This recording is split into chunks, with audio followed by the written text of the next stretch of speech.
Greetings, I'm Barrett and welcome to Meet Me at the Table. Today we're going to be doing a Kickstarter preview playthrough of Rogue Angels Legacy of the Burning Suns. This is going to be a super cool game. There's so many awesome mechanics going on in this game that I am super pumped for this one.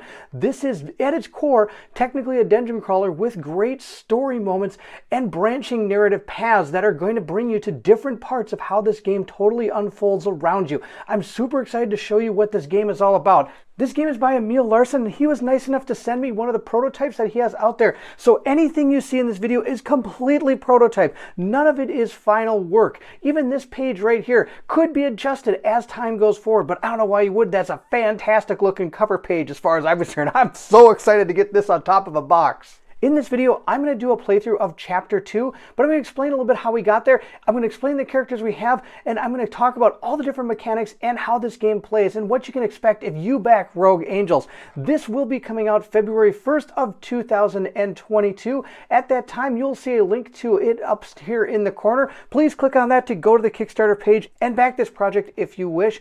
I'm certainly going to be a day one backer on this. There are so many cool elements I'm excited to show you. Let's get to it. If you're excited to see what is in store for our characters in Rogue Angels Legacy of the Burning Suns, then I need you to meet me at the table.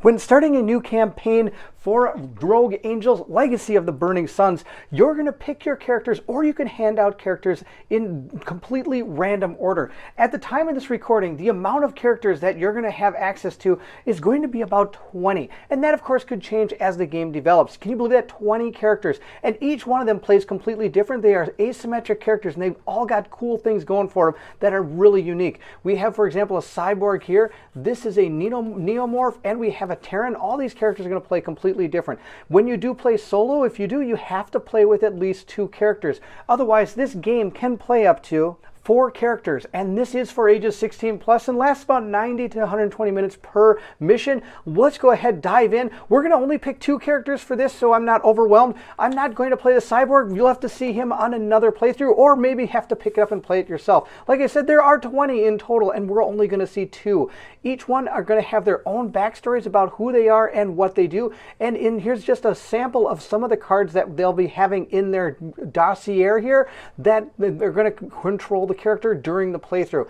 Let's crack both of these open and take a look.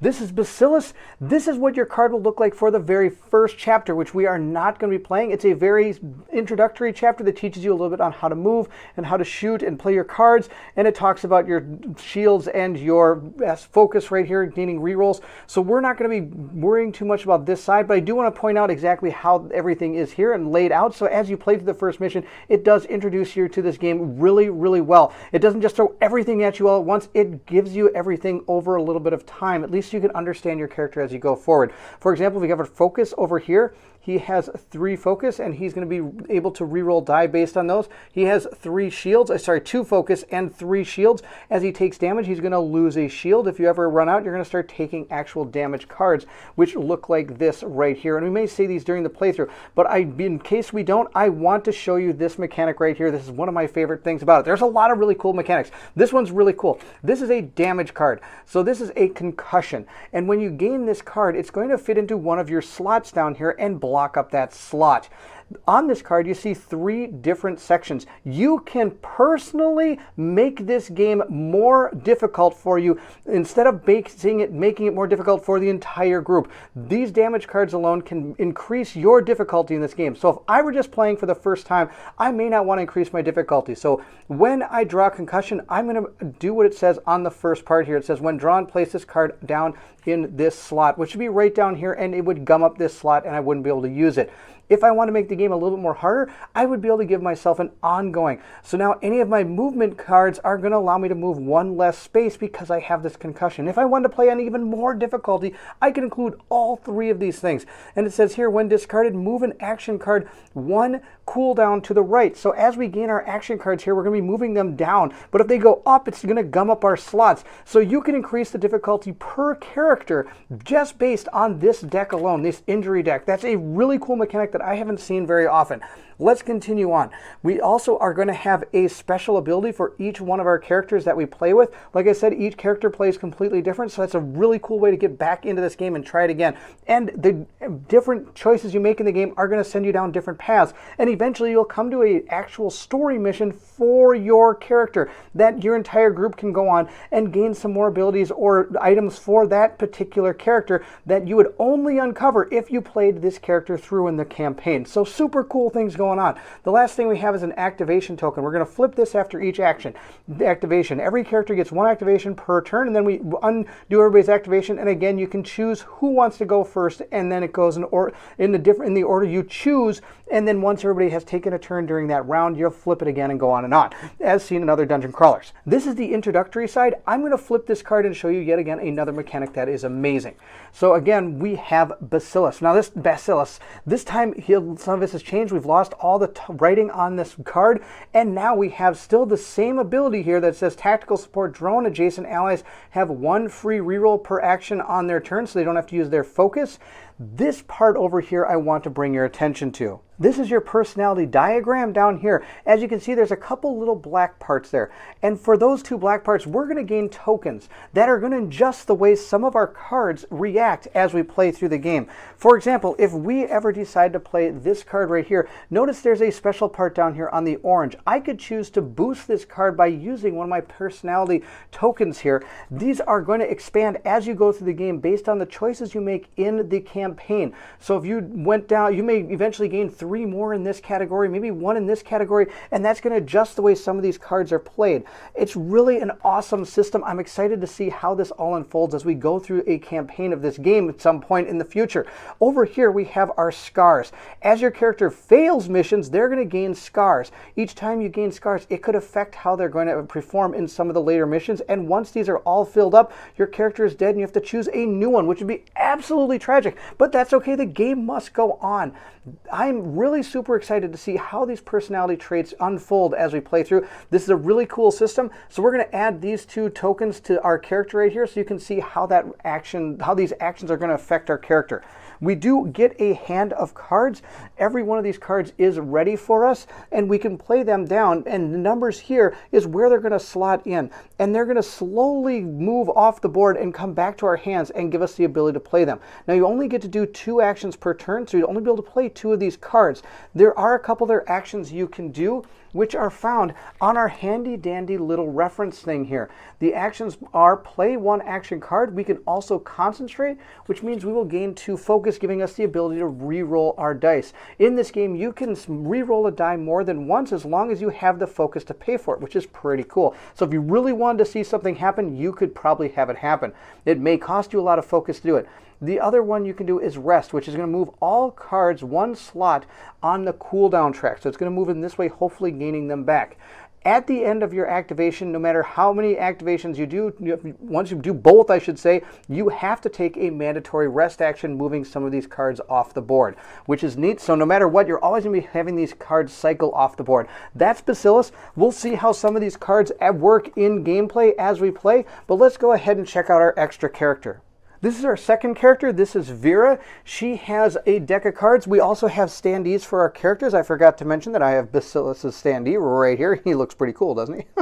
We're going to continue on. This is her power. It says Human Resolve. When you are more than 2 spaces away from the nearest ally, I have 2 free reroll per action, which is kind of cool. She can almost always guarantee something to happen that she wants to have happen. And of course, if I stand next to him, he's going to give me a free reroll. So she's going to have rerolls all over the place. Not to mention, look at all this focus she has. It's out of control. She does have 1 in her personality diagram that gives her inspiring. 1 for inspiring. Here's the other 4. Dominating, cautious, and supportive. Those are the different personality traits that you can gain through the game. Pretty cool. She has a deck of cards, and the other thing you're going to gain when you open up your dossier is a legacy element to the game. Your actions in the game, how you react to different races or groups in the game are going to decide how your character develops in the story. Say you decide to kill a lot of people, or you And if or certain factions, or you help certain factions, you're going to gain points in either direction. Now, they're not like good and bad, because there's never really a good and bad way to do it. Every action you do has a consequence, is more how it works. And the consequences you do in a certain way could not necessarily make you look as a bad person to this faction, but it might make you look like a very strong person or a threat that might make them think twice before they actually attack you. Or if you get too much in, let's say, like the more, I shouldn't say good category, but if you go in the opposite direction, you may be perceived as weak to that faction, as opposed to somebody that helps the faction. So you never know exactly how it's going to play out, but that's one of the legacy elements in the game, along with this little track right here. So there are some cool legacy elements. Don't forget the scars here. Again, legacy element as well, because as these go through, things are going to unfold for you in the game as well. Vera is all set. We have Bacillus all set. Let's take a look at what is coming next. Digital Blood is the beginning of our second chapter, so let's go ahead and read a little bit about our mission briefing. We do have Umbros. He's in person. In the last video, he was in comms. He was on another ship, or we had to get to the ship, I should say, and now we're actually with him in person. Let's go ahead and see what he has to say. I don't want to bore you with the history lessons about the Assembly's continued attempts at flushing out the Hellfire pirates of this system, but it is worth noting that the Hellfires have been up to much more than just regular pirating after they got their asses handed to them in the Hellfire's campaigns. Rumors have it that the pirates have allowed various corporations and factions to establish research outposts within Vexation, earning them vast sums of protection money. The goal of these facilities is to develop new antimatter technology that can reshape entire planets, maybe even stars themselves. And since it happens outside of the Assembly's jurisdiction, everyone seems to turn a blind eye. My people will, of course, pay you and your team handsomely if you could help me acquire some of their research.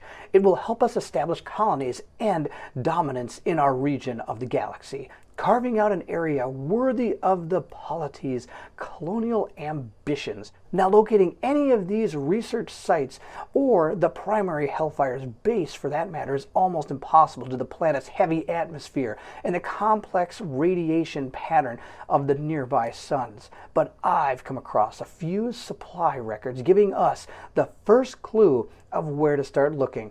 So whenever you're ready, I suggest we get going. When ready, we will continue to see to the mission layout. Now, I want to make sure you understand that, again, this is all prototype. Even the story itself may change as it goes through production. Here's our mission layout. We're going to use map 02. We're going to place the ship, 3 block paths, 3 doors, 2 consoles, and team-size patrol droids R1 through Y2. And we're going to be using the systematic patrolling for our particular enemies for this mission layout. Also over here it shows us these greens will be added to the board. So let's go ahead and take care of that. Here's a panned out view of the board to show everything we have. Here are the block tokens. We'll not be moving into those areas.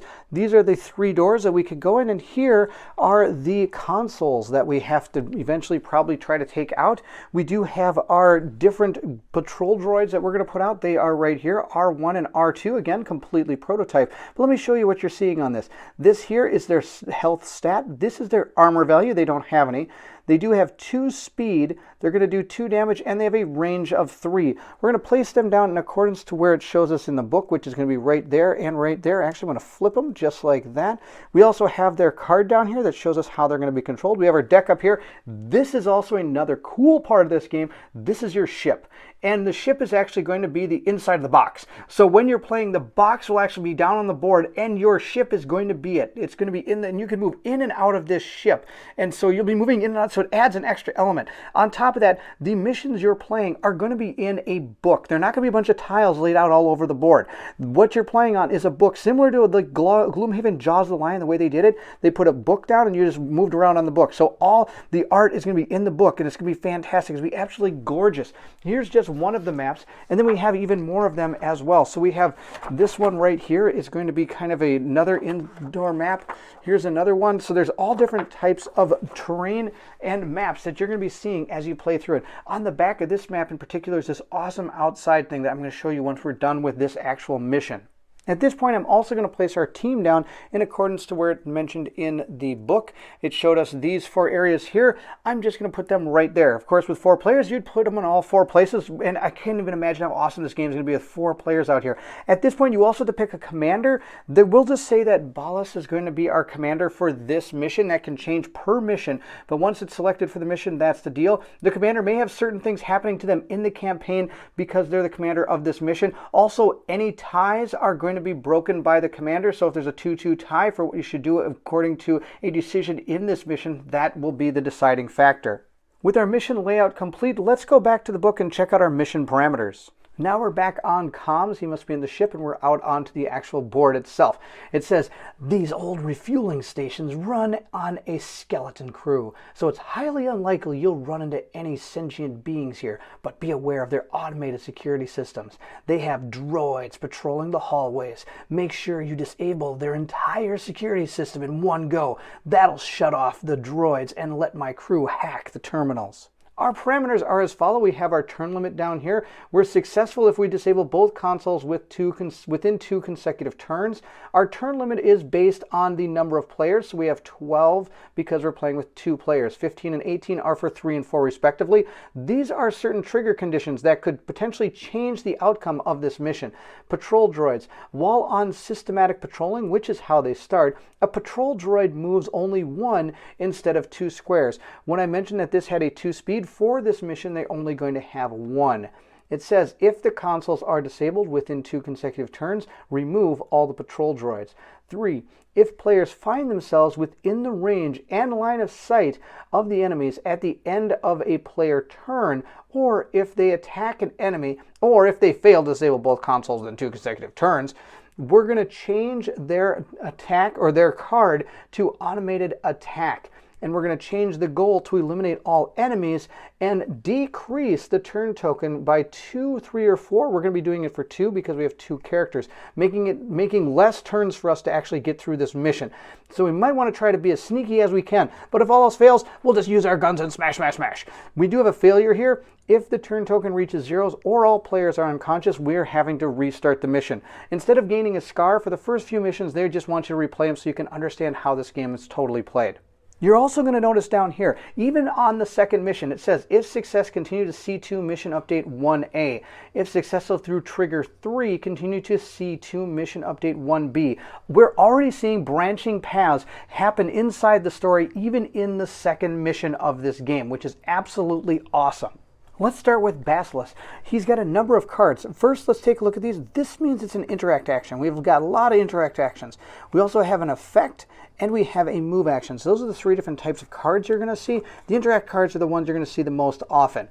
But we have an effect card here if we wanted to play it, which would cost us, we'd be able to put it in 1. One thing I want to mention is that you can place these cards anywhere you want in these tracks. Just because it says 1, I could place it all the way up in 4. And that would actually be good for this effect because it says both your basic actions have +1 dice when you roll them. So if I place this here as my first action, and then decide to use my move card, I'd be able to roll 2 dice, which are found right here, along with whatever else is on this card. So for example, I'd be able to move 1 square plus whatever my dice rolled, which have either a +1, a +2, a shield, which means I'd be able to gain back a shield. We also have this, which means I'd be able to get 2 movement points out of it. And we have ones that are both either a +1 or a move. So say I was attacking somebody, I could either get +1 to my damage, or say I could attack for whatever the damage is on the weapon and gain a move if I want to. So there's nothing on this dice that's actually bad for you. It's all going to help you out in some way, most likely. Of course, if you have full shields and roll shield, well, that's too bad for you. But most of the time, everything on this card, these dice are going to be beneficial. So I think the first thing we're going to do is play our Proton Power Bank in the 4th slot. Now remember, as we rest, these cards are going to be moving down, but as long as this is in one of these slots, it's going to remain active. And at this point, I'm now going to play, I think, my movement card to try to get up to the doors so that I can open them to get to those consoles. Notice this one's a 0. It's going to be played off your board and will come right back to your hand immediately. So you'll always have access to both your basic interact and your basic move card. And you can never remove these from your deck at any point. These always have to stay in your deck. So we're going to play our basic move, which is going to give us the ability to roll 1 dice, but this card is allowing us to roll 2 for a basic action. So let's see what happens here. I'm going to roll these up. I got a shield and a +1. Well, you know, the +1's kind of nice. I now get to move 2 spaces, but this shield is not helping me at all. Now I could spend 1 of my focus if I want to re-roll this, but 2 speed is enough to get to where I want to be. Our goal is this console right over here. So with 2 speed, I can move 1, 2 to be adjacent to that door. And all 6 spaces here are technically adjacent to this door. So you don't actually have to be standing right in front of it in order to interact with it. I could be over here if I wanted to. And actually, I think I am going to place myself right over there so I can stay as far away from those droids as I can. Having performed my 2 actions, this one will resolve and come back to my hand automatically. I will do a free rest, moving this down 1, and I will flip my token to show that I have activated him.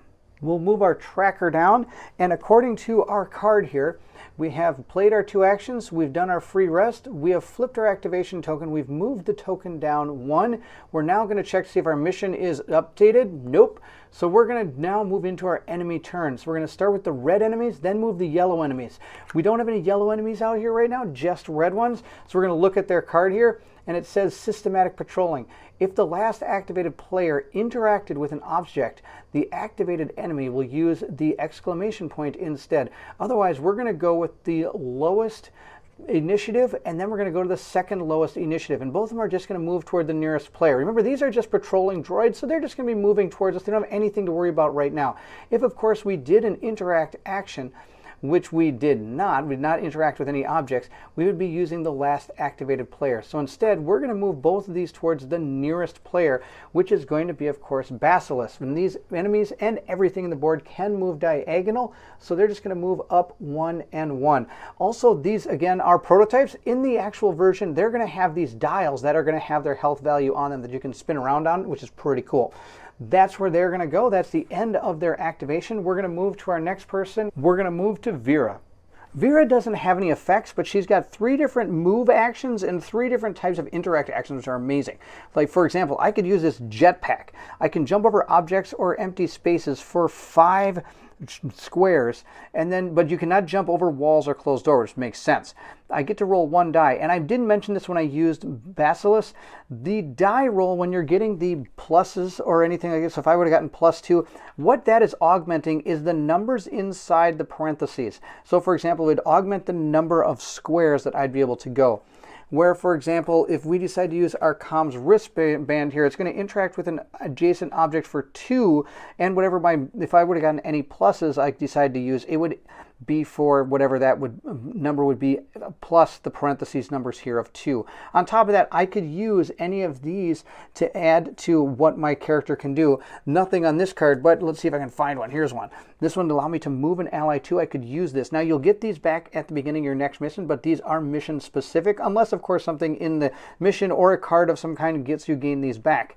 Another thing I want to mention is as you play through the campaign, you can add stickers to these, similar to other games that give you more choices. Say your characters are starting to, say the interactions that this character has made has moved it down this path, and we've gained a lot of these personality tokens over on this side.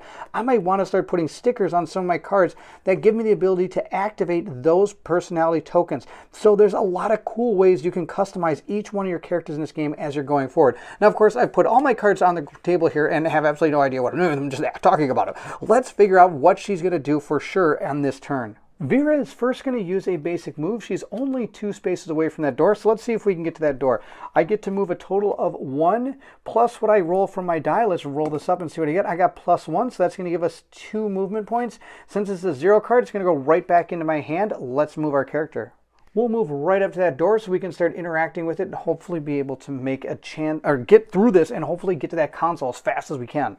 So for my second action, we are going to use our comm wristband, which is going to go into our second slot here. And I'm going to be able to interact with an object for 2, plus I get to roll 2 dice to see if I can get some more. And I'm going to show you how we perform these actions on the doors in just a second. We're attempting to hack this door is what we're doing, because all the doors are locked and we have to find out the passcodes on the doors in order to get through them. So let's roll our 2 dice and see if we get any extra ones. We got a +2, and then I can either gain 1 movement point or I can gain a +1. we're going to gain the movement points. That way we can move into the room after we're able to perform this hack if we're able to open the door. Let's demonstrate that. This is another cool part of this game. When you go to hack a terminal or door or anything else in this game, you're going to be drawing tokens from this bag. And you're going to attempt to draw 3 of either the red, purple, or blue tokens to be successful. The white tokens are considered wild, and they can be any color you want. So you're going to place them into the bag and draw out as many as you have that you were successful in. We were successful for 4, so we get to draw out 4 of these. We're going to draw them one at a time, and we can choose to stop at any time we want. So I'm going to give this bag a good old shuffle here. And remember, this is all prototype materials. This is not what these are finally going to look like. We're going to start by grabbing one. We have gotten, let's see, what is it? Oh, we got a white one. That's fantastic. We're going to keep drawing here. We're going to draw out a blue one, and we're going to keep going. I've gotten 2 blue, or 1 blue and 1 white and a red. Let's just get all 3 colors. That'll be 4 colors. That'll be awesome. Let's see what the last one is. It's a blue one. So now that we've drawn our 4 tokens, and I didn't choose to stop at any time, we now have to choose a color. I'm going to choose blue, which means we'll be putting the red one back into this bag, and we will be removing these from this mission. We no longer are going to be able to draw these out. Successfully hacking the door, we will remove the door, and I get to move 1 more because of our die roll here of that 1 movement point. We performed our 2 actions. We are now going to do our end of turn free rest action. So I'm going to move this down to the 1 slot.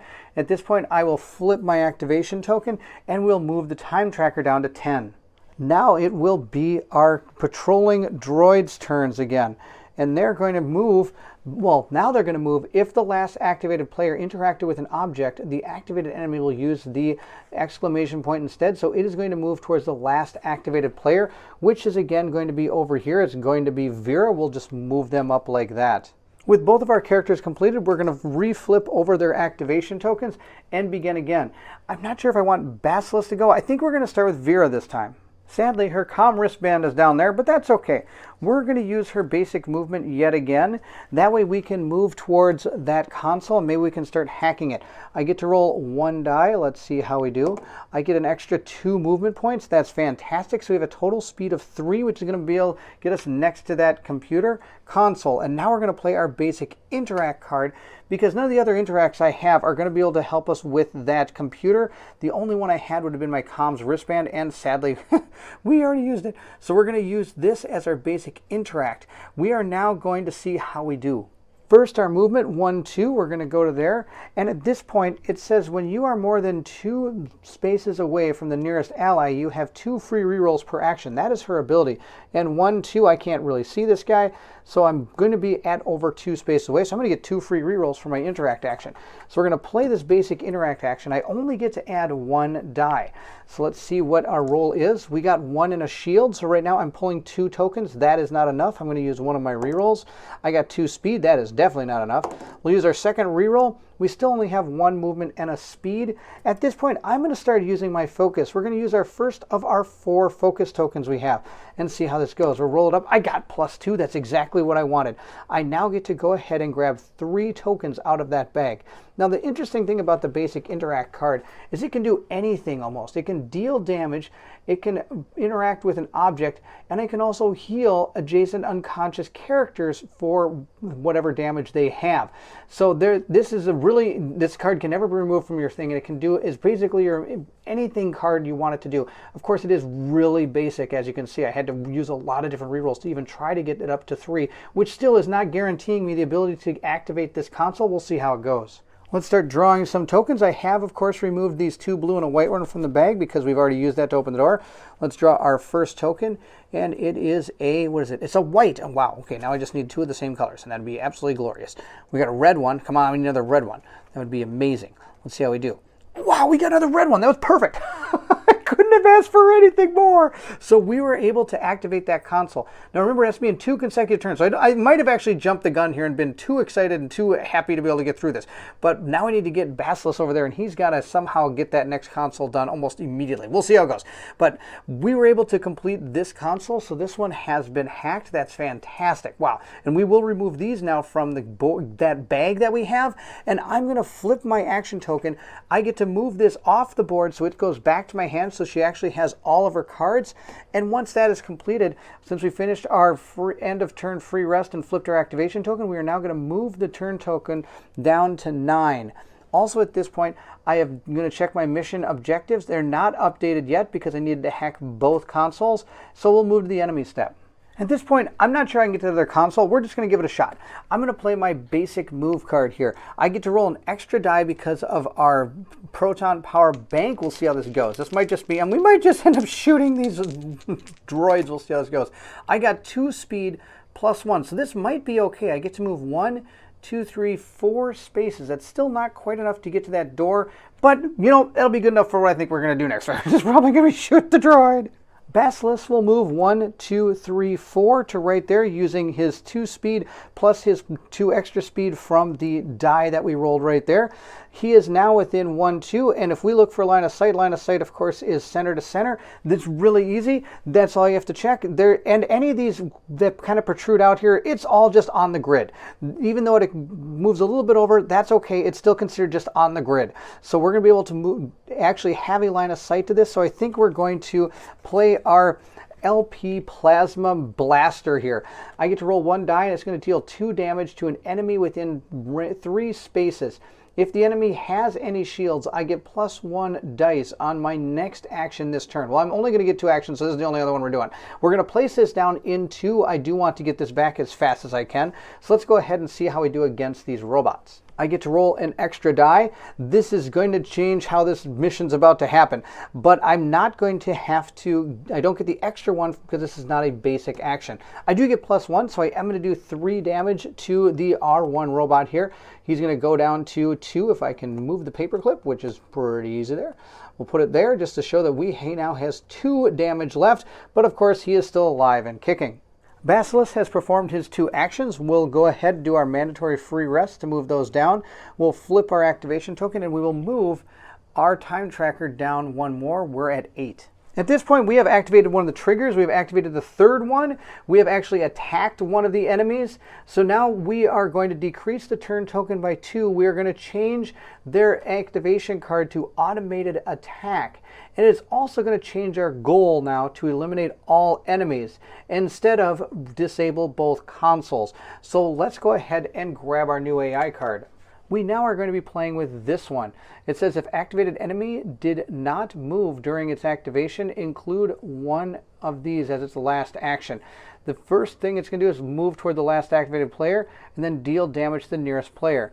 Then the next one is going to do damage to the nearest player and then move towards the last activated player. So they are kind of in reverse order here. Of course, if they did not move at all, they're going to deal 1 damage to all adjacent players. Oh, that's absolutely brutal. Let's go take care of all of this. The first thing we have to do is take away 2 of our time. Then we're going to activate our enemies. We have the first one that's going to move with the lowest initiative is going to move towards the last activated player, which was Basilisk, so he's going to move next to him. But when we look at this character card here, it has 2 speed, 3 range, and 2 damage. They're going to want to stay at range if that's what they have. And if they're moving a large amount of movement, the movement they want is enough to get them just in range, and then they will stop. So he's going to stop right where he is because he's just fine, and he's going to do damage to the nearest player, and that means he is going to do 2 damage to Basilisk. Basilisk will first take the shield hit, so he is down to 1 shield. With that enemy complete, we'll move to our next one, which is this one. It is going to damage the nearest player and then move towards the last activated player. It can't actually see through this wall, so it's not going to be able to attack, so it's just going to move 1 up to here to be at 1, 2, 3 range of Basilisk. So these 2 things are ready to take him out in the next turn, which is going to be terrible. I will re-flip over all of their activation tokens so we can now choose which one wants to go first. I think it's going to be Basilisk since he's got the enemies right in front of him. And I think what we're going to try to do is we're going to just try to move up there and maybe try to get this tail defense going. Gain 1 shield for each adjacent enemy. For each shield you gain, you may move 1 space afterwards. So I could actually move potentially 2 spaces after I do this actual movement here. We'll see if that works. Or I could just move up and potentially attack them. Oh, check this out. I think I might use this. This might be awesome. I can choose a space within 6 spaces and deal 2 unblockable damage to all objects. So that's going to be absolutely anything you could possibly damage in this game. Walls, of course, you can't take out unless, of course, the scenario says otherwise. But I can take out any 2 damage to all objects within 1 range of the chosen space. Now notice nothing here is in parentheses, so the die roll I'm rolling is not going to be affecting this card at all. But that's going to be okay. We're going to place this in number 4, but I do still get to roll a die. Maybe I can gain back some shields. That would be awesome. Nope, I got a +1, which isn't going to help me at all. But that's okay. And it's not a basic action, so I'm not able to gain the extra die, which is okay. But doing that is going to be able to take out one of our enemies and hopefully do some damage. Well, we'll do some damage to the other one. This enemy right here, we know has 2 damage on it, so we're going to remove that enemy. This one is going to take 2 damage because I'm going to choose that space right here. So it's going to damage both of these. So we're going to move this down to 3. At this point, I now get to perform another action if I wish to, and I think I am. I'm going to use a move action. I'm going to make this thing come to us. So I'm going to play my basic move, and I'm going to roll my 2 dice and see how far away from this guy I can get. I can get 2 spaces away, and I can gain either another movement point or a shield. We're going to gain a shield, bringing our shields back up to 2, and we're going to move a total of 3 spaces. Yep, 3 spaces. We're going to move back 1, 2, 3. That's just fine. We're going to hope that our human can come out and save us. Having performed 2 actions, we're going to flip our activation token, move our time tracker down to 5, and we get to do a free rest, giving us back our plasma rifle and moving these 2 down to there. Okay, I think we're sitting a little bit better than we were just a little while ago with 2 enemies about ready to tag us. Our movement put me a little out of camera, but that's okay. If the activated enemy did not move during its activation, includes the exclamation point. Well, we did move. So now the one of the lowest initiative is going to move towards the last activated player. So it's going to move 1, 2, 3. No, 2. It only moves 2 spaces, I think.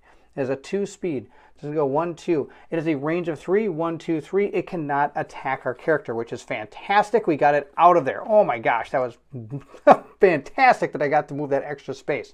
Vera's going to use one of her movement cards. She's going to use dash. She's going to place it in 2. Now remember, I could place it in 3 or 4 if I want to, but I think I might want to get it back more than keep it up here. She's going to get to roll 2 dice for this, and let's see if she's able to get some good movement out of this. Also, at this point, I could have spent my token to allow an ally to move 2 spaces. So if we were still worried about Basilisk being hit, I could have potentially moved him even farther away, but of course, this is a once per mission token that I have, and as you play through, you'll gain more tokens, being able to use more and more powers on these cards. Kind of like leveling up your guy, which is really awesome. We've got a couple +1 and a shield. Well, that's pretty terrible. Good news, we have this when you are more than 2 spaces away from the nearest ally, you have 2 free rerolls. We'll reroll this shield because I'm at full shields. That's not going to help us. We got 2. That's fantastic.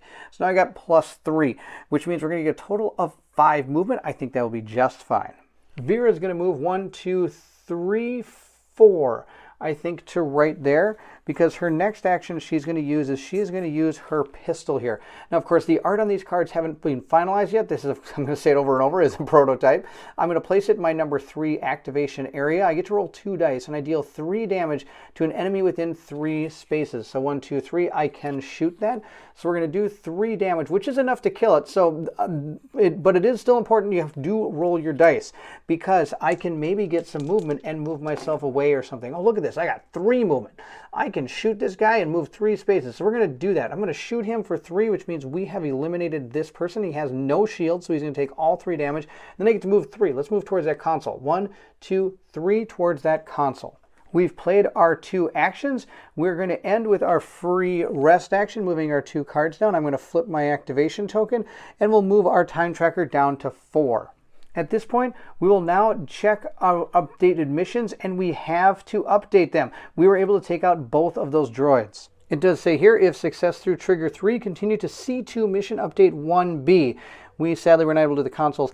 In this game, there are a lot of characters that are probably really good at moving around and being able to hack things. We saw that Vera was, but she wasn't paired with somebody that really was able to do that. Basilisk is not the greatest at moving really fast, and he couldn't get to their console. But that's okay. We're going to continue on. Trigger 3, C2, mission update 1B. Here's our new mission update. We are going to remove one blocked path, which is located right here. We're going to place one door right there. Then we're also going to place a point of interest right there inside of that. That's fantastic. Notice that none of the other things on here have told us to do anything with them. We leave everything on the board that is there and only change what is right down here. So that console is still going to be up here and the doors are still going to be here, and we may have to use them later on this mission. But for right now, this is all that's going to change. Of course, we've got more info from this guy. He says, if you have a hammer, all problems start to look like nails, don't they? I guess that also is true for guns. Well, at any speed. Good job, Commander. We have access to the station and are performing a scan of the station and its data. Wait a minute. We're detecting a severe gas leak inside the station. We cannot see if this is caused by your destruction or something overwhelming the system. Get to the fuel control room and see if you can shut down the leak and start the ventilation. So we have new mission parameters here. We're going to put our turn token here on 2. We have 2? Oh boy, 2. And we have to get the commander adjacent to the point of interest. Now remember, the commander is Basilisk, so we've got to get Slowpoke McGraw here over to this point of interest within 2 turns. That's probably not going to happen. We're going to see what our trigger condition here is. Turns spend after the turn token reaches 0 results in every player losing 1 focus and 1 shield in the beginning of their turn. So it's not a full end lose condition if we lose all the time, but we're going to start taking damage from the gas leak that's happening, which is pretty sweetness. Now, of course, if we succeed, we're going to continue to C2 mission update number 2. I've placed down our door and our point of interest, and we're going to move our time tracker to 2. Again, I don't think there's any way he's going to get in here before 2 actions. Right here, we're going to, I think, we're going to start by giving back our activation tokens. We get to choose who gets to go first, and it's going to be a complete shock to you, but Vera's going to try to get down there and open this door all in one turn. Think it can happen? I don't know. Let's find out. Okay, good news, bad news. She's pretty quick, and she at least has her ability to hack in my hand, which is sweetness. Sadly, it would have been really nice to have this dash card available to me, because not only can I move 2 and roll 2 dice, I could have spent this right now to allow Basilisk to move in 2 spaces, getting him closer to that door, because he's super slow. We're going to instead go super fast. I'm going to use my jetpack. This thing's sweet. I'm going to be able to move 5 spaces. Now, sadly, it doesn't have any way of using that token, but that's okay. I'm going to place it down in 3. I'm almost tempted to place it down in 4, and I think I am. I'm going to place it down in 4. Not sure if that's a good call, but she'll be able to move 5, because that way I can place this down in 2 and hopefully get this back faster. I'm not sure if I want this back faster or if I want to get this back faster. I don't know what's coming next. I think we're going to play it in 4. We're going to see how this goes. I do get to roll 1 die. I don't really know what that's going to do for me. It gives me +1 speed. Why not? I can get an extra speed, so now I get to move 6. Not sure if that's going to help. But we're going to get next to that door, and we're going to use our comm wristband after that. Vera is going to do her greatest Boba Fett impression and go 1, 2, 3, 4 and not fly into something and kill himself.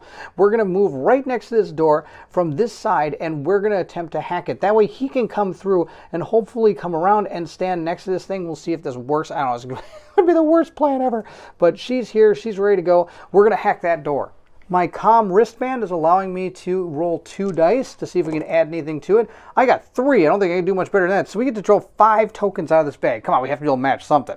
It's time to hack that door. Let's start drawing our tokens. The first one we have is a purple token. So we'll place that down there. I am going to keep on drawing. We got ourselves another purple token. That's awesome. Now let's just, for sake here, that say we only got a 2 and I decide to take purple. Well, I've only got 2. I need to get a third one. I can place these next to the door there to signify that those are 2 purple hacks on that door. Let's say now he comes running around here and he's going to hack the door, and say he gets 2. He would draw 2 tokens. Say he got 2 red tokens, and he decided, you know what, I think we have a better chance at red than purple, so he could take the purple ones away and put red ones. You can always kind of change the colors of what you're doing in subsequent actions. But we have 5. We're going to get this door open in 1 shot here. That's going to be our plan. Let's see how we can do. I'm going to grab another token out here if I can. We got a white one. That's fantastic. So we got 3 purple. I'm going to stop at this point. I'm not going to draw any more tokens. There's no reason to. We have 3 purples. We're able to unlock this door. I have used 3 of my white tokens out of that bag, though, so it is going to be harder to be able to get this in 1 shot. So hopefully there's not too much more we have to hack. Her turn is done. We're going to flip her activation token. We're going to move our time tracker to 1. And we're going to do our 1 mandatory rest, bringing our dash card back to our hand, which is just fine. I'm really excited to get some of these cards back to my hand. Basilisk is going to use a double basic move action. He's going to place it right there. He gets to roll 1 die, and let's see what he gets. He gets himself 2 more speed. That's perfect. So he's going to be able to move 3 spaces. That's not quite enough to get to that place, so we're going to get this back to our hand. For our second action, we are going to play our basic move card yet again, roll our die, and see what we get. We got +2, so we get a total of 6 movement we can do on this turn. That's awesome. I'm going to just right here do our free rest action. And we're also going to flip our activation token and move our time track too. I know I did those out of order, but just for ease of recording, I'm going to move him 1, 2, 3, 4, 5 to right there. He is now adjacent to the point of interest, and we didn't take any damage. I am so sorry I called you Slow Draw McGraw here. He is actually able to pull through and got to that point of interest, which means we are now going to look through here. We've got our 2 perform actions. We did our free rest and flipped our activation token. We moved our time token, and we are now going to update our missions because we were able to complete the objective that was given to us. Mission update 2. Here we again on comm. We're picking up a life form inside the fuel control room with you. Check it out, Commander. We will not have our first job jeopardized by a witness. Oh, it's a female engineer, and look, she's standing right next to us. Please don't hurt me. I wasn't trying to. Please, just let me go and I'll be on my way. I won't tell anyone about you. I just work here from time to time. I swear. And then he's going to come in next. Don't trust her. What would she be doing here if she wasn't in league with the Hellfires? What about that gas leak? That could be her action. She's also a witness, and we can't have that. Dispose of her now. Nobody will be around to talk about us, and nobody will miss a human in these parts of the galaxy. Kill her. That's an order. No, please, I beg you. So here we have our first choice. Will you kill the female engineer, yes or no? It says right here, players may debate, but all are then called to vote simultaneously, with, of course, the commander's vote breaking ties. There are only 2 people here, so if I voted yes and he voted no, then he could break the tie with a no if he wanted to. And let's go that route. I'm going to say that Vera is going to say, yes, let's kill her. And Basil is going to say, no, we're not going to kill her. We're going to keep her just as she is, because after all, she's just a female engineer staying around. I don't know why Vera wants to kill her. Poor Vera. She's not very nice. We're going to continue here. If the team voted yes, C2B, mission update 3. If the team voted no, which is what we did, we'll continue to C2A, mission update 3. Again, more branching paths, so many different ways to do each of these missions. Here's our C2 mission update 3. Those that voted yes, which would have been Vera, she's going to paint this symbol into the legacy folder next to Umbresis, which is this guy right here. So in other words, we're gaining favor with him, but favor is not really the word we should use, because who knows, to him, as the campaign unfolds, being in favor with him may actually he may think you're weak or easily manipulated in some way. So every action you do is not necessarily a good or bad action. It's just going to have consequences down the line. So for example, those that voted no would paint this in their legacy folder, bringing technically our favor away from him, or potentially maybe we're seen more as a threat to him. So he may decide more to go with our way of thinking because we're afraid of what we might do to him or something. So it's really cool how he's designing this game. So there isn't really a yes or no answer to any of these things. Everything is just going to have consequences later on down the line. And we'll be unlocking different missions. You're never going to see the entire campaign in one playthrough, because based on these trackers or certain things you've selected in the actual missions, you may miss complete missions in this game because you just didn't go down that path, which is so cool. So there's so much replay value that's going to be had in these games. Not did I, of course, mention the 20 characters you get to be, which is also awesome. You've already seen that there's a big difference in the cards that even the 2 that we're playing right now have. Super cool. We're going to continue on. It says right here, when ready, continue below. I'm done talking. Let's continue on with what he has to say. Commander, how dare you? I don't pay you to go against my orders. I hope you know what you're doing. Our female engineer, your white knight syndrome is recommendable, but I'm afraid that your boss was right. Right. Okay. Don't worry, you won't be around to apologize to him. Well, I guess I maybe shouldn't have had her be like this timid engineer. I should have had her be more like an evil person.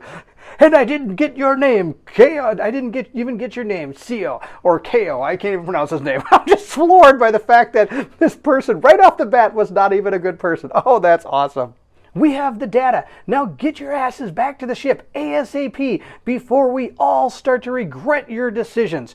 And the interesting thing, of course, since I did let her live, she may come back either soon or maybe even later. This could be an immediate decision that could affect our game, or it could be something down the line. So many different ways that this game can be affected. It's super cool. So our mission update 4 here says we're going to remove all the blocked paths, and we're going to place down team size amount of sweeper drones in the R1 through R4, and then we're going to place down team size sweeper drones for Y1 through Y4. We of course are playing with 2, so we're putting down R1, R2, and Y1, Y2.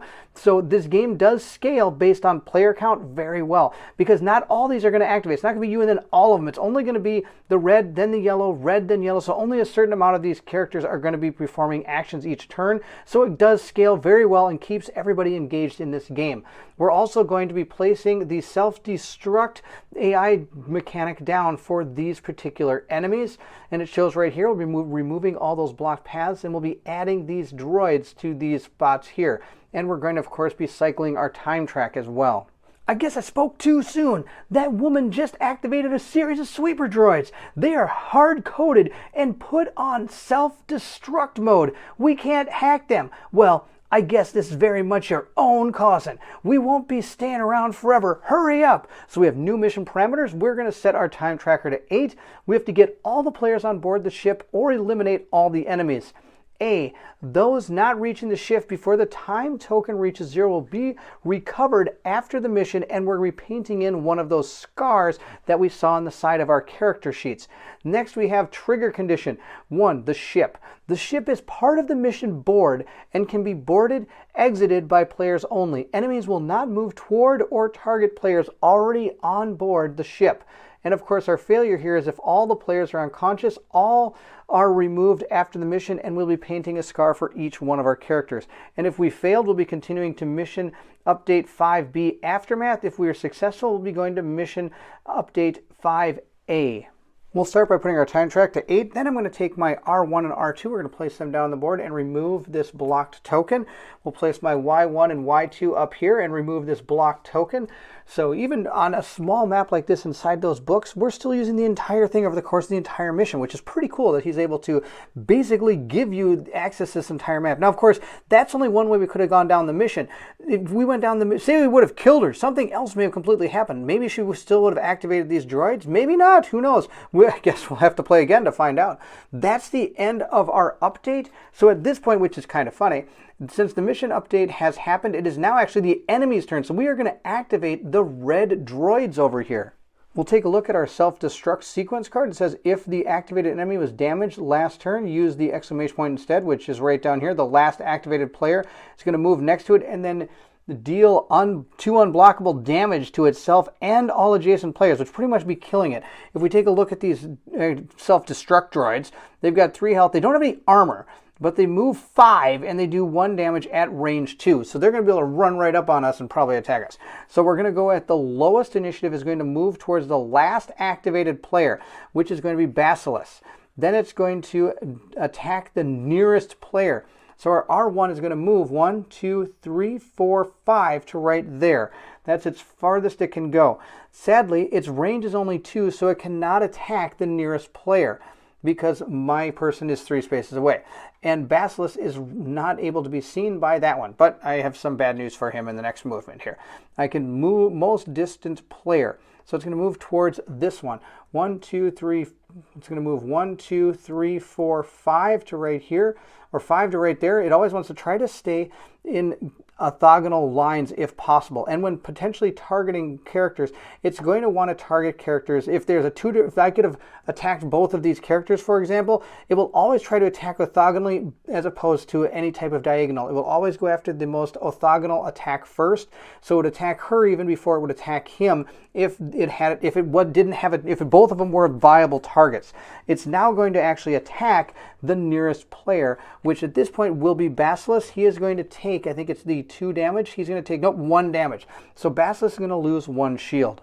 We'll tick that down to 1 for his shields. And at this point now, I'm going to be able to get back my characters here. We're going to unexhaust them. We're going to gain back our activation tokens here. And we're going to see what our characters can do. I think we're going to probably try to kill these guys and then move or something. I think that might be our best plan of attack here. We're going to first use our proton power pack again. This thing's pretty awesome. It gives us the ability to use our basic actions, and we're going to be doing some running and eventually, so that's good. I'm going to place up my 4 because it will be activated. I get to roll 2 dice. I'm also going to use this token from my personality thing to give myself 2 movement, because we're trying to move here. So I'm going to use 2 dice. All your basic actions have +1. Now these aren't really giving me, wow, look at that, I get 2 more speed if I want. So I get a total of 4 speed because I played my token. Now I do want to mention that you can't play the tokens after you roll. Once the card's been played and your tokens have been divvied up, once the dice are rolled, that's it. You have to go with what it is. So say if I didn't need the +2 movement because I just liked what I had, that's not how this works. So I am going to be able to move 4 spaces, which will get me closer to those droids. Let's see how this works. I'm going to move him 1, 2, 3 to right there. I'm not going to use all 4 of my speed, because the next card I'm going to use is I'm going to use my tail defense. And I'm not going to roll any dice, but I'm going to gain 1 shield for each adjacent enemy. For each shield I gain, I may move 1 space afterwards. So this is fantastic. I'm allowed to move. I could have saved that token and played it now for an ally to gain a shield, but I don't need to do that because she's got full shield still.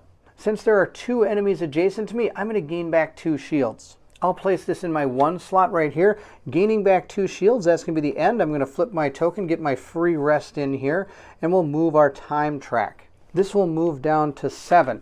At this point, since there are yellow enemies on the board, we are going to flip the card and now activate our yellow people. It says, if the activated enemy was damaged last turn, use the exclamation point instead. I believe this is going to be very similar. Again, this is only the second mission, so you're not seeing a lot of variation in the way the enemies perform, but there are some other characters in this game that we could have potentially attacked. So for example, here's one we haven't seen, something that uses disorganized attack. So this one's going to move to the nearest player and attack them, where this one's going to attack and move nearest.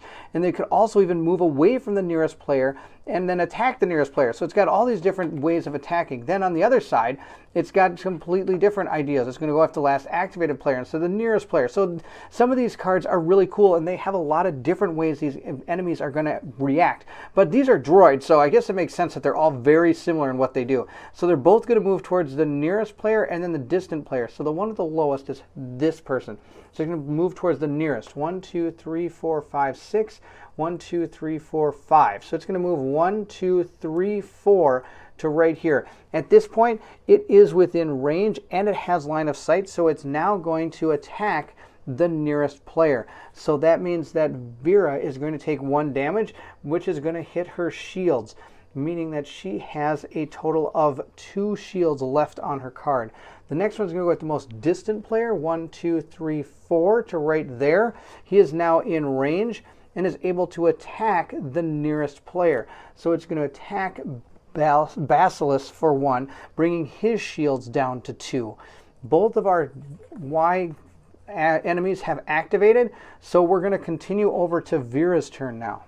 We'll start with Vera. She actually can move. She's going to use her dash card. I'm going to play it in 4. It could be placed here, but there's already cards everywhere, so I can't do it. Sadly, my jetpack is already being used, which would be really cool. But we're going to play dash. I'm also going to spend my token here to allow myself to move an ally 2 spaces. I get to roll 2 dice. Let's see how that goes.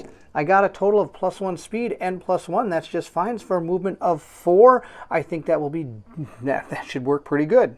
The way this is going to work is I do have line of sight to Basilisk here, so I can activate that move an ally 2 spaces. And I can do that before I move if I want to. Or I could move and then move him. But I cannot move through characters, so I couldn't actually move through them, which is kind of sad. Line of sight in this game is actually really easy. It's corner to, or center to center, and the only thing that blocks it will be walls and anything that's outlined in red. You can actually draw line of sight through characters, and you can even interact with things. Say there's a console over here, and I had an interact thing that could interact with something 4 squares away to try to hack this. I could do that even through these enemies, which is pretty cool. So that's really how line of sight works, super easy. I'm going to move him 1, 2, allowing her to move 1, 2, 3, 4.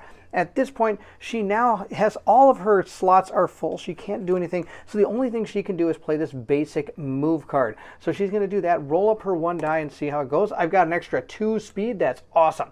So I've got a total of 3 speed here. So she's going to move 1, 2, 3. That way she's getting closer to the exit. I'm not dealing with these guys. We're just going to run.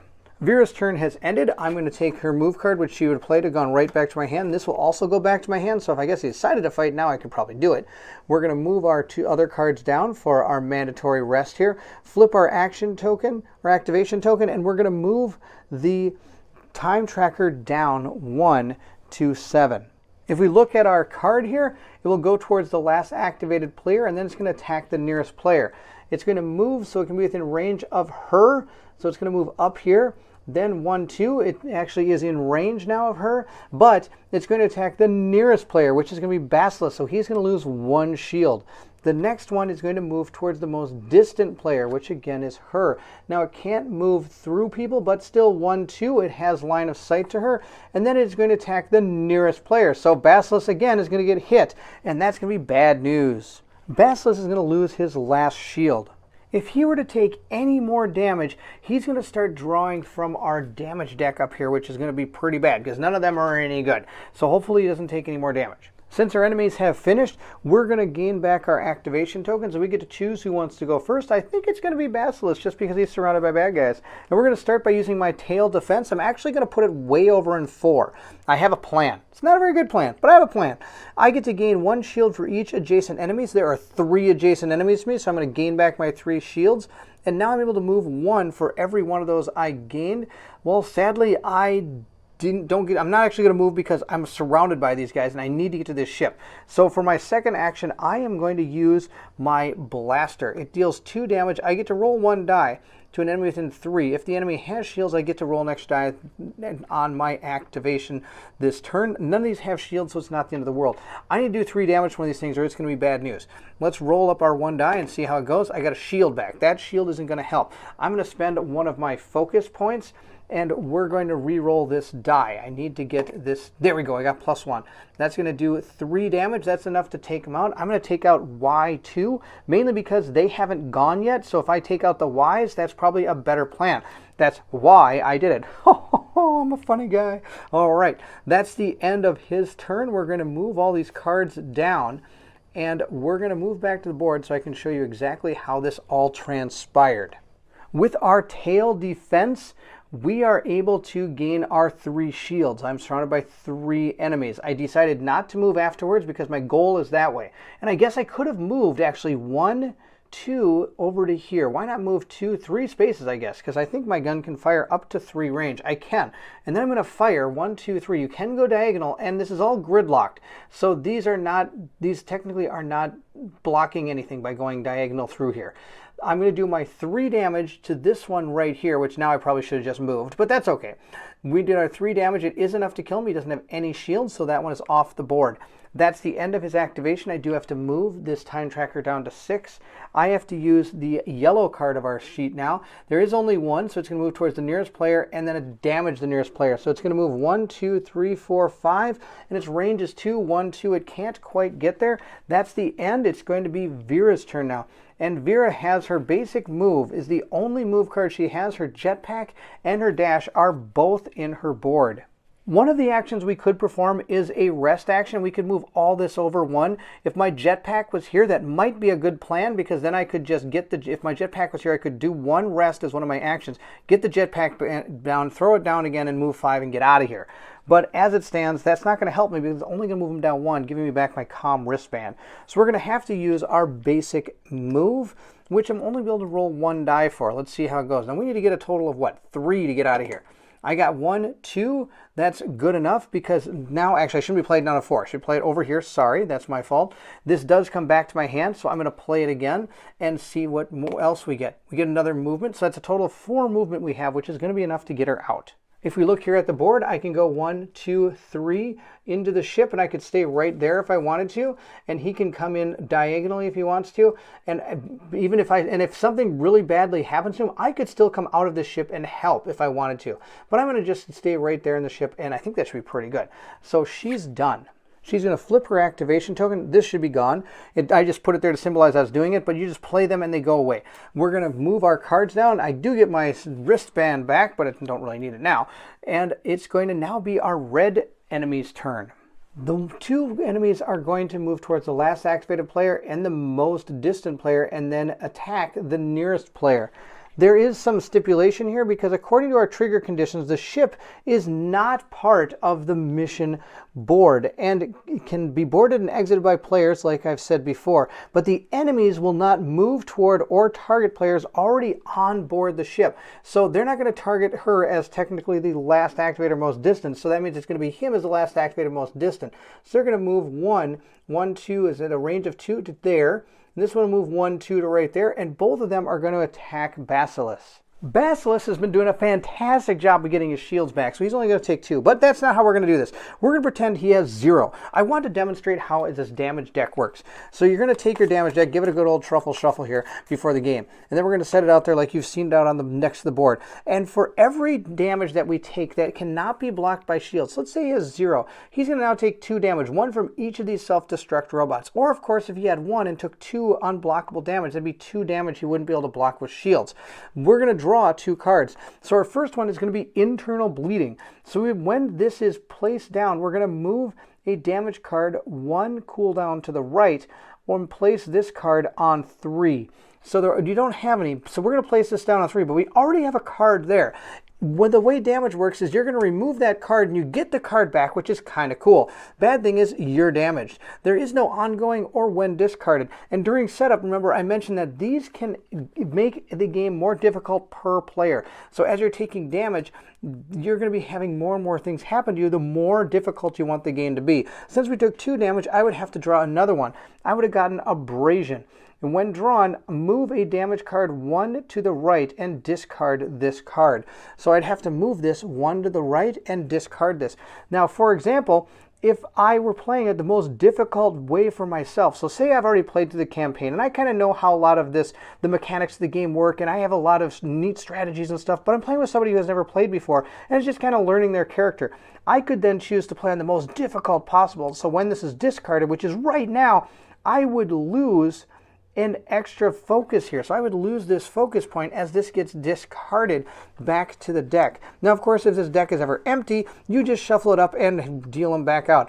If at any point I can't play a card out here, let's say I've got this one here, and I've got this one's a 0, but we're going to play it just like this, and I go to draw another card, I get a 1, can't place it here, I'd have to keep bouncing it, I'd have to get rid of this card then, and I have to take another damage, oh, I got a 3. Or let's say I had this card here, and I had 1 I had to place in 3. Well, I can't place it in 3, so I have to place it in 4, I can't place it. My guy at that point would then be downed. And once you become unconscious, you're going to have to wait for somebody to come and heal you. For example, they could use this basic interact, which then I can heal an adjacent unconscious for 1 plus a die roll. So I could roll this up, and I got 2. So I could then heal 2 damage off him. So I could heal, for example, those 2 if I wanted to. Now, when you heal them, you're not, I believe, discarding them. So that means you're not going to have to deal with the discard on the more harder cards that are out here.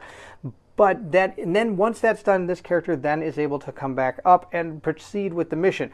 Of course, we'd still need to try to get him some shields because things have gone pretty bad. And he could be hit again and fall down straight again. Now, of course, if I'm already on the ship and he becomes unconscious just like it is right now, that means that scenario would end because I've completed the mission parameters of getting my characters onto the ships, and he would gain this scar as per the mission parameters and the success and failure of these missions. So I know Basilisk right now has mass chaos going on, but where we stood in the adventure, he actually had only 1 damage, or 3 shields, and he took 2 damage, and it would now be our turn. We're going to activate our tokens, and I would just give him a move action. He only has to move 1 space, and he would make it onto the ship.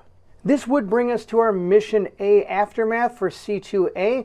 It says right here, I can't help but think this disobedience was all just a show of force. You guys were clearly more than capable of taking out these droids, though I don't see why you'd want to cut it so close while also pissing me off. At any speed, get some rest before we continue. So a few hours later, Commander, I hope you guys managed to get some shut-eye because we have a long time ahead of us and we probably be working together for even longer. As it is custom among team members to find trust in each other, I'd find it satisfactory to know a bit more about the band of misfits you've brought together. Care to elaborate on how you all ended up here? At this time, I now have a choice. What will you tell him about yourself? Each player will tell a story about themselves, and depending on what story you choose, you get to mark on your personality one of these different traits. So you're going to be already gaining some extra tokens after this. Now, from what the designer told me, this is really one of the only parts in the actual campaign where you're going to be able to make these choices yourself. A lot of these tokens and ways you're going to be affecting your character and the legacy is all going to be brought out based on story choices. Say you decide to go down a more aggressive choices in your game, you may be getting more of these dominating tokens. Or if you decide to be more of a team player, you might be gaining more of these supportive tokens. And that, of course, is going to affect all the different cards that you have in your hand. And like I said before, you're going to be adding stickers to some of these to help manipulate your cards to be able to affect the paths that you have gone down in this game.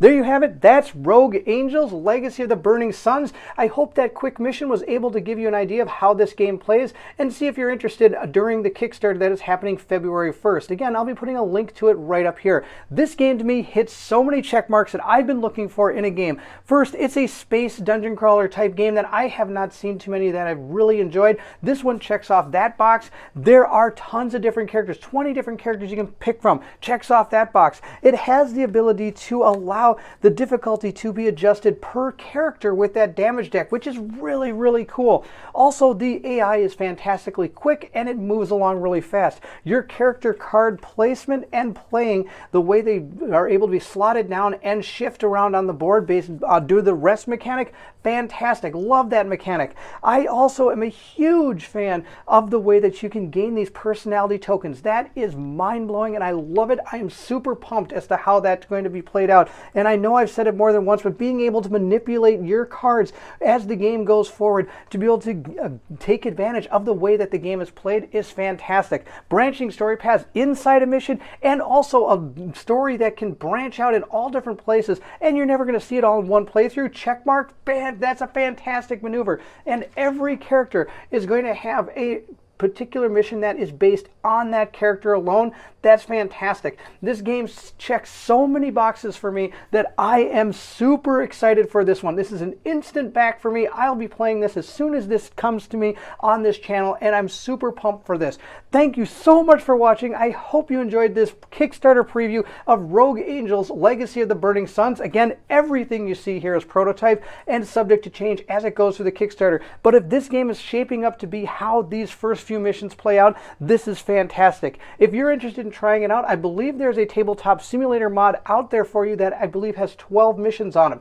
And he has told me that if you do decide to play the tabletop simulator, you will not see all 12 because some of the missions are only going to be opened up through certain choices you make, which is really awesome. I know I promised you a visual of one of the maps that we didn't get to see, but here's another one. We're on a planet, which is pretty awesome. So there's, again, so many different things. Not Not to mention another check mark. It's just the maps are on a book. There's not tiles laid all over. This is not a table hog. There is a lot going on in this game, but it doesn't take up absolutely your entire table. It's super cool. Not to mention, of course, the box is your ship. How cool is that? All right, that's it. I hope you enjoyed it. If you did, don't forget to like, subscribe, and hit the bell symbol so you know when more content comes out. Also, please feel free to leave anything in the comments below. I would love to hear from everyone. I'll put it in the description of this video all the different links you will need to learn more about Rogue Angels Legacy of the Burning Suns. Thank you so much for watching, and if you're excited to see what comes next, then